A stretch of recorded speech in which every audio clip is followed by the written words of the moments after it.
আমাদের জীবনে কিছু কিছু মন খারাপ যেন হঠাৎ করেই আসে। কিছু কিছু মন খারাপের কোনো কারণই নেই। কি করে মন খারাপ হলো আমরা নিজেরা বুঝেই উঠতে পারি না।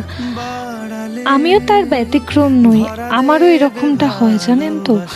যখন মন খারাপ হয় এইভাবে, আমি সেটাকে একটু প্রশ্রয় না দিয়ে আমি চটজলদি চলে যাই খাবার খেতে।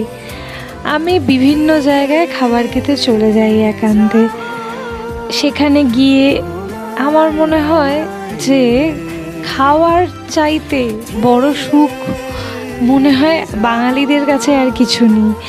মন খারাপ হলে তো কি আছে বস, ভালো মন্দ কিছু খাবার অর্ডার দিয়ে দাও, এবার নিজের মতো খাওয়া দাওয়া করতে থাকো, যত ইচ্ছে মন ভরে পেট ভরে খেয়ে যাও, কোনো ডায়েট নামে নেই।